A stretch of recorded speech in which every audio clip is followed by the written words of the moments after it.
എൻ്റെ പേര് ധന്യ ഷാജു. ഞാൻ എറണാകുളം ജില്ലയിൽ നിന്ന് വരുന്നു. ഇതെൻ്റെ മകൾ കൃഷ്ണേന്ദു ഷാജു. ഞാൻ വന്നിരിക്കുന്നത് എൻ്റെ ഒരു വലിയൊരു അനുഗ്രഹത്തിന് സാക്ഷി പറയാനാണ്. എനിക്ക് തന്ന എല്ലാ അനുഗ്രഹത്തിനും എൻ്റെ മാതാവിനോടും ഈശോപ്പച്ചനോടും എന്നും ഞാൻ കടപ്പെട്ടവളായിരിക്കുന്നു. എന്നും അമ്മയുടെ നാമം വാഴ്ത്തപ്പെടട്ടെ.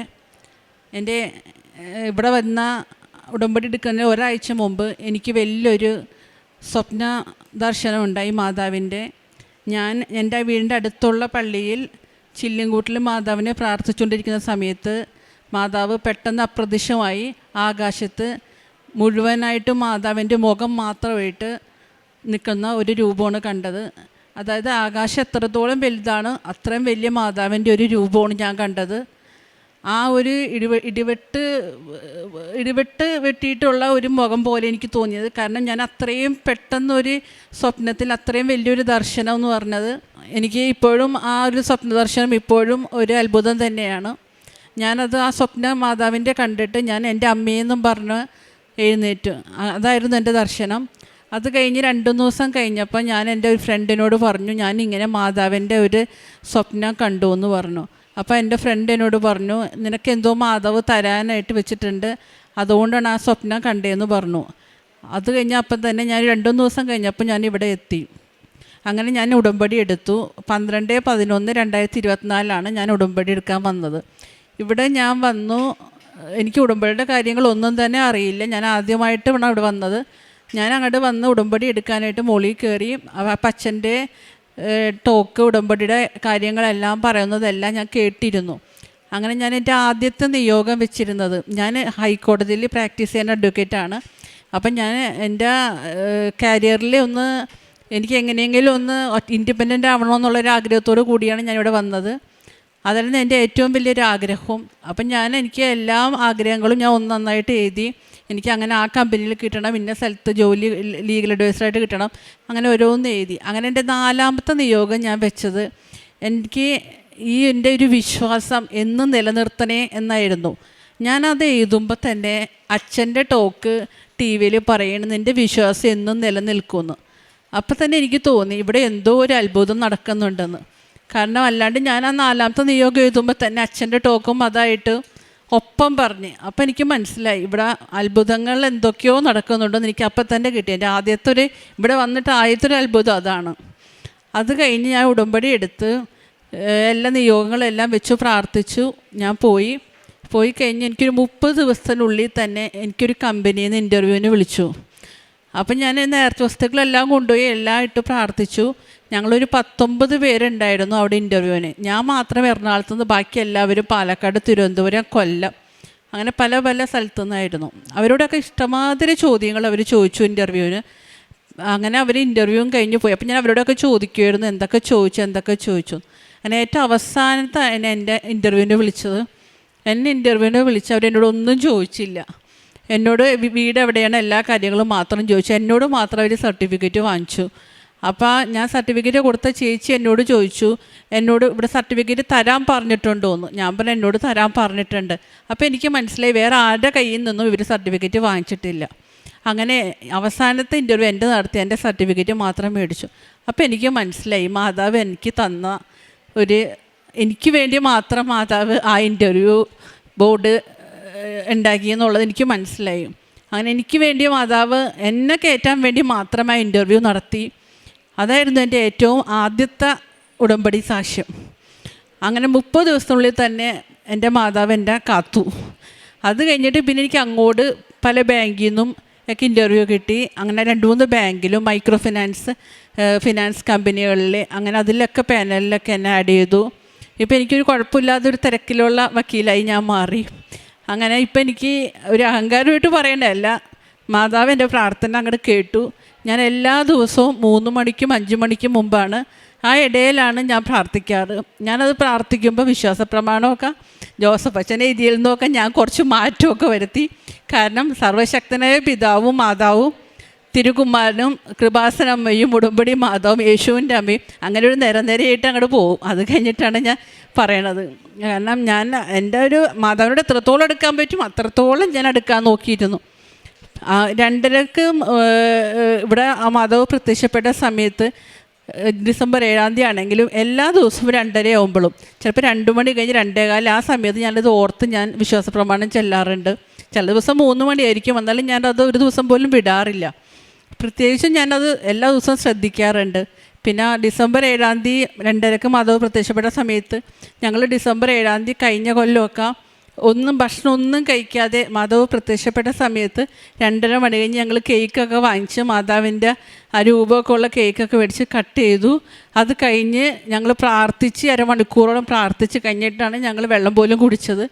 അത്രയും ഞങ്ങൾ കടപ്പെട്ടവളായിരിക്കുന്നു.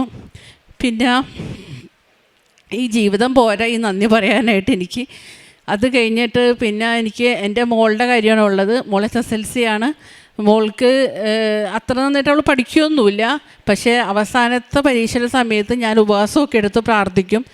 അങ്ങനെ എല്ലാ പരീക്ഷയ്ക്കും ഞാൻ ഉപവാസം എടുത്തിരുന്ന് മാതാവിൻ്റെ ആ പരീക്ഷയുടെ സമയത്തൊക്കെ മാതാവിൻ്റെ പ്രാർത്ഥനയൊക്കെ ചൊല്ലി മോളാണെങ്കിലും ഉപ്പും എല്ലാ നേർച്ച വസ്തുക്കളെല്ലാം കൊണ്ട് എല്ലാ പിള്ളേർക്കും കൊടുക്കുമായിരുന്നു.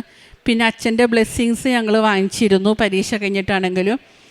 അങ്ങനെ തന്നെ മാതാവിൻ്റെ ഒരു സാക്ഷി ഒരു കുട്ടിയുടെ ഒരു സാക്ഷി ഞാൻ കേട്ടു. അവർക്ക് കിട്ടിയേക്കണത് മാതാവിൻ്റെ നമ്പറായ 6 ആണെന്നുള്ളത്. അതുകൊണ്ട് തന്നെ ആ സാക്ഷ്യം കേട്ടപ്പോൾ തന്നെ ഞാൻ എൻ്റെ മോളോട് പറഞ്ഞു, ഹോൾ ടിക്കറ്റ് എടുത്ത് നോക്കും നമ്പർ എത്രയാണെന്ന്. ആ നമ്പറും കൂട്ടി വന്നപ്പോഴും 6. അപ്പോൾ ഞങ്ങൾക്ക് മനസ്സിലായി ഞങ്ങളുടെ കൂടെ മാതാവ് ഉണ്ടെന്ന്. അപ്പോൾ പിന്നെ ഞങ്ങൾക്ക് 6ൻ്റെ ഒരു നിരനിരയായിട്ടുള്ള ഒരു അനുഗ്രഹമായിരുന്നു. ഇവൾക്ക് മാർക്ക് കിട്ടിയപ്പോഴും 92% മാർക്ക് ഉണ്ടായിരുന്നു. അതുകൂടാതെ +1 അഡ്മിഷൻ കിട്ടിയതും ഒക്കെ 6.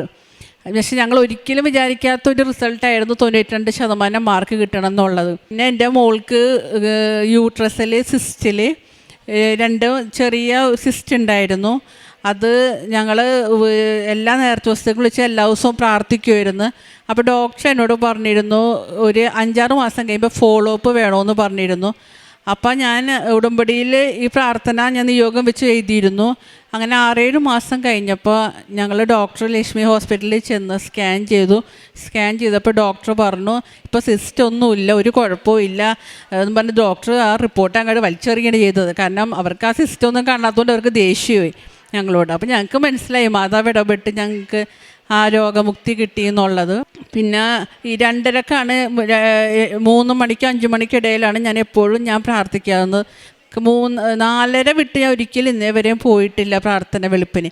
പ്രത്യക്ഷകരണ പ്രാർത്ഥന ചെല്ലുമ്പോൾ ഒരു ദിവസം ഞാൻ എത്തിയപ്പോൾ 5:15 അപ്പോഴേക്കും മാതാവിൻ്റെ ബുക്ക് ആ സ്റ്റാൻഡിൽ ഞാൻ ജനാലിൻ്റെ അവിടെയാണ് വെച്ച് പ്രാർത്ഥിക്കാറ്. ജനാലിൻ്റെ അവിടെ നിന്ന് ഇങ്ങനെ വീണ് കിടക്കുകയാണ് കണ്ടത്. അത് ഞാൻ അത്ര ശ്രദ്ധിക്കപ്പെട്ടിരുന്നില്ല. പിന്നെയും 2 ദിവസം കഴിഞ്ഞപ്പോഴും ഞാൻ 5:15 ആകുമ്പോഴേക്കും നോക്കുമ്പോഴും ബുക്ക് മാതാവിൻ്റെ താഴെ വീണ് കിടക്കുകയാണ്. അപ്പോൾ എനിക്ക് 2-3 ദിവസം ഇങ്ങനെ ചെയ്തപ്പോൾ എനിക്ക് മനസ്സിലായി മാതാവിന് ഞാൻ 3:30-ക്കും 4 മണിക്കൊക്കെ പ്രാർത്ഥിക്കണമെന്ന് ഇഷ്ടം, 5:15 പ്രാർത്ഥിക്കുന്ന ഇഷ്ടമല്ലെന്ന് എനിക്ക് മനസ്സിലായി. അപ്പോൾ ഞാൻ മാതാവിനോട് പറഞ്ഞു, ഇനി ഈ ബുക്ക് താഴെ വീഴരുത് മാതാവ്, ഞാൻ എന്തായാലും 5 മണിക്കുള്ളിൽ ഇരുന്ന് പ്രാർത്ഥിച്ചോളാം. പക്ഷേ ചില സമയത്തൊക്കെ രാത്രിയൊക്കെ വൈകി കിടക്കുമ്പോൾ അതുപോലെ തന്നെ മിഞ്ഞാവുന്ന ഞാൻ വൈകിയാണ് കിടന്നത്. അതുപോലെ 5:45 ഞാൻ എഴുന്നേറ്റു. അപ്പോഴേക്കും എന്നെ ധന്യെന്ന് എനിക്കൊരു പേര് കേട്ടു. അപ്പോഴേക്കും ഞാൻ വേഗം ചാടി എഴുന്നേറ്റു. അപ്പോൾ എനിക്ക് മനസ്സിലായി ഈ 2-3 ദിവസമായിട്ട് അടുപ്പിച്ച് എനിക്ക് നല്ല മുല്ലപ്പൂവിൻ്റെ സുഗന്ധാഭിഷേകം ഉണ്ടായി. അപ്പോൾ എനിക്ക് മനസ്സിലായി സാക്ഷി പറയാനായിട്ടുള്ള സാക്ഷിയാവാൻ മാതാവ് എന്നെ സാക്ഷിയാക്കി എനിക്ക് സാക്ഷ്യം പറയാനുള്ള അവസരം അടുത്ത് വന്നിട്ടുണ്ട്. അതുപോലെ തന്നെ ഈ സാക്ഷ്യം പറയാനായിട്ട് ഞങ്ങൾ നല്ല വ്രതമൊക്കെ എടുത്തിട്ടാണ് വന്നേക്കുന്നത്. എൻ്റെ മോളുടെ എക്സാമിനും ഞാൻ ഉപവാസം എടുത്ത് നന്നായിട്ട് പ്രാർത്ഥിച്ചിരുന്നു. സ്കൂളിൽ ടീച്ചർ പറഞ്ഞിരുന്നു ഏതെങ്കിലും ഒരു ഇഷ്ടമുള്ള വസ്തു മാത്രം ഉപേക്ഷിച്ച് നിങ്ങൾ പ്രാർത്ഥിച്ചാൽ മതി. പക്ഷേ ഞങ്ങൾ എല്ലാ ഇഷ്ടമുള്ള വസ്തുക്കളും ഉപേക്ഷിച്ച് വെജ് മാത്രം കഴിച്ച് അങ്ങനെയാണ് ഞങ്ങൾ ഉപവാസം എടുത്ത് പ്രാർത്ഥിച്ചത്. പിന്നെ ഞാൻ എല്ലാ ബുധനാഴ്ചയും ശനിയാഴ്ചയും ഞാൻ ഉപവാസം എടുക്കും. കാലത്ത് എന്തെങ്കിലും കഴിച്ചിട്ട് പിന്നെ ഞാൻ വൈകുന്നേരം പ്രാർത്ഥന എത്തിയിട്ട് മാത്രമേ ഞാൻ കഴിക്കാറുള്ളൂ. അങ്ങനെ എത്രത്തോളം മാതാവിനോട് ചേർന്ന് നിൽക്കാൻ പറ്റുമോ അത്രത്തോളം ചേർന്ന് നിൽക്കാനേ നോക്കിയിട്ടുള്ളൂ. പ്രേക്ഷിത പ്രവർത്തനം എന്ന് പറഞ്ഞാൽ ഞങ്ങൾ അനാഥാലയത്തിലോട്ടൊക്കെ അരിയൊക്കെ വാങ്ങിച്ചു കൊടുക്കാറുണ്ട്. പിന്നെ ഞാൻ എവിടെയെങ്കിലും ഇവിടെ നിന്ന് പത്രം വാങ്ങിച്ച് ഞാൻ കൊണ്ടുപോകാറുണ്ട്. പിന്നെ റോട്ടിൽ ആരെങ്കിലുമൊക്കെ പത്രമൊക്കെ കൊടുക്കണമെങ്കിൽ ഞാൻ അവരോട് 5-6 എണ്ണം കൂടുതൽ വാങ്ങിക്കും. അപ്പോൾ അവരെന്നോട് പറയും ഞാൻ ആദ്യമായിട്ടാണ് ഇങ്ങനെ ഒരാളെ കാണണേന്നുള്ളത്. പക്ഷേ ഞാൻ ചെയ്യേണ്ട തെറ്റാണ്, കാരണം അവർ കൊടുക്കേണ്ട പത്രം അവർ തന്നെ കൊടുക്കണം. പക്ഷേ എനിക്ക് മാതാവിനുള്ള സ്നേഹം കൊണ്ട് ഞാൻ ഇവിടെ കൂടുതൽ പത്രം വാങ്ങിച്ച് ഞാൻ കൊടുക്കും. പിന്നെ ഇത് എത്രത്തോളം എനിക്ക് കൃപാപത്രം കൊടുക്കാൻ പറ്റുമോ അത്രത്തോളം കൊടുക്കാൻ എനിക്ക് ഇഷ്ടമുള്ളൂ. എനിക്ക് കിട്ടണ വരുമാനത്തിൽ നിന്ന് ഒരു ചെറിയൊരു തുക ഞാൻ എപ്പോഴും മാറ്റി വയ്ക്കാറുണ്ട്. കാരണം അത് ഇവിടെ ഞാൻ കൊണ്ടുവന്ന് ഈ കൃപാസന പത്രം പ്രസിദ്ധീകരിക്കാൻ ഞാൻ കൊടുക്കും. അത് എനിക്ക് മാതാവ് തന്ന അനുഗ്രഹത്തിന് എനിക്ക് നന്ദി പറയാനാണുള്ളത്. അത് അനാഥാലയത്തിൽ പോയിട്ട് ഞാൻ അരി വാങ്ങിച്ചു കൊടുത്തിട്ടുണ്ട്. പിന്നെ ഞാൻ ഭിക്ഷക്കാർക്കാണ് കൂടുതലും ചെയ്യാൻ ആഗ്രഹിക്കുന്നത്.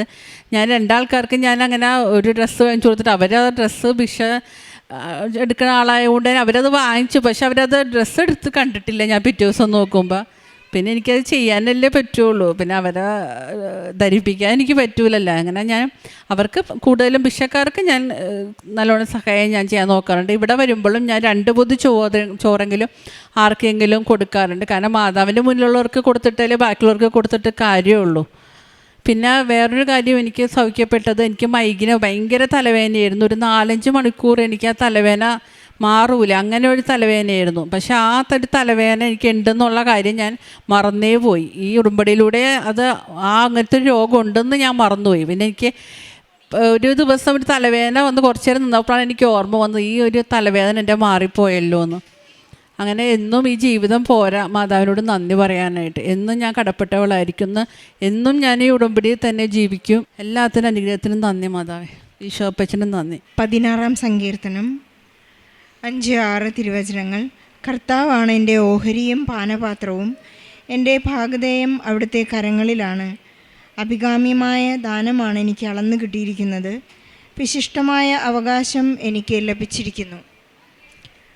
ധന്യ ഷാജു എന്ന അഡ്വക്കേറ്റ് ധന്യ ഷാജു തൻ്റെ മകൾ കൃഷ്ണേന്ദുവിനോടൊപ്പം വന്നാണ് ഇവിടെ തൻ്റെ വലിയ ശക്തമായ പ്രത്യക്ഷീകരണ സാക്ഷ്യമേറ്റ് പറയുന്നത്.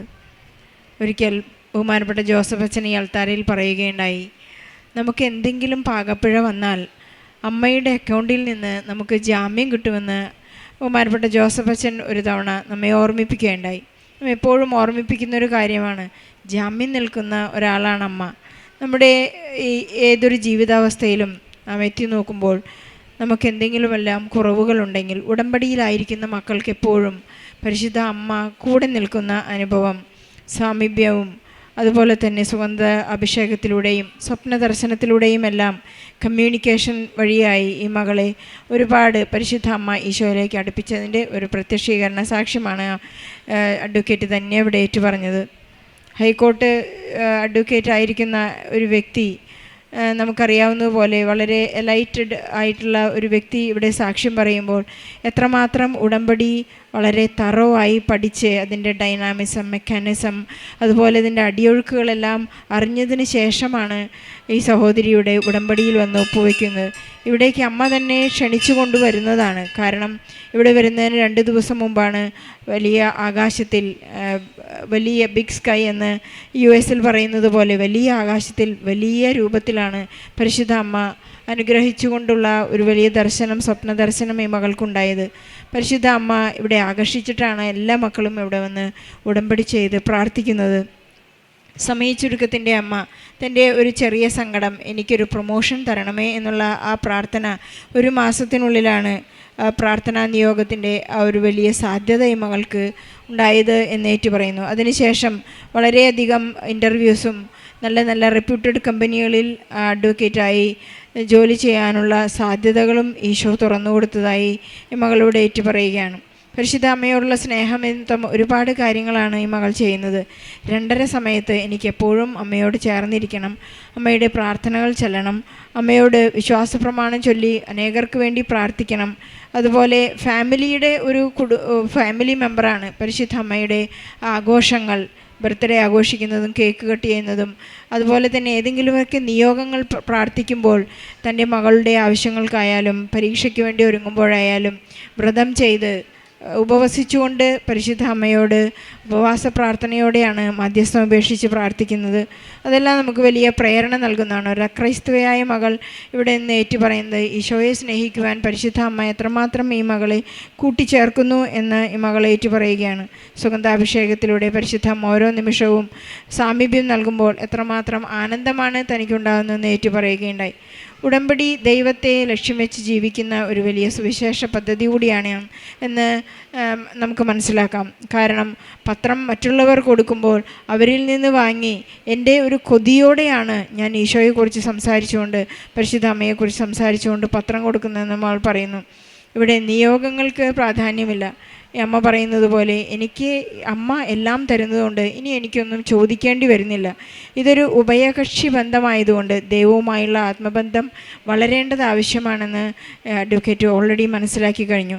ക്രിസ്തുവിനെ കൈമാറുന്നതിന് വേണ്ടി ഈ വിശ്വാസവും പ്രത്യാശയും സ്നേഹവും കൈമാറിക്കൊണ്ട് ജീവിക്കാനുള്ള ഇവരുടെ വലിയ വിളിക്കായി ഈശോയ്ക്കും പരിശുദ്ധ അമ്മയ്ക്കും നന്ദി പറയാം. ഇവരുടെ ജീവിതത്തിൽ ലഭിച്ചിട്ടുള്ള എല്ലാ സൗഖ്യത്തിനും നന്മകൾക്കും കൃപകൾക്കും അഭിഷേകത്തിനും ഈശോയ്ക്കും പരിശുദ്ധ അമ്മയ്ക്കും നല്ലൊരു കയ്യടി നൽകി സാക്ഷ്യം നമുക്ക് സമർപ്പിക്കാം. അത്യപൂർവ ദൈവാനുഭവങ്ങൾ ഇനി നിങ്ങൾക്കും സ്വന്തം. ഈ യൂട്യൂബ് ചാനൽ ഇതുവരെ സബ്സ്ക്രൈബ് ചെയ്തിട്ടില്ലെങ്കിൽ ഇപ്പോൾ തന്നെ സബ്സ്ക്രൈബ് ചെയ്യുക. ഈ വീഡിയോ ഇപ്പോൾ തന്നെ നിങ്ങളുടെ സുഹൃത്തുക്കൾക്ക് ഷെയർ ചെയ്തുകൊണ്ട് കർത്താവിൻ്റെ പ്രേക്ഷിതരാകുക.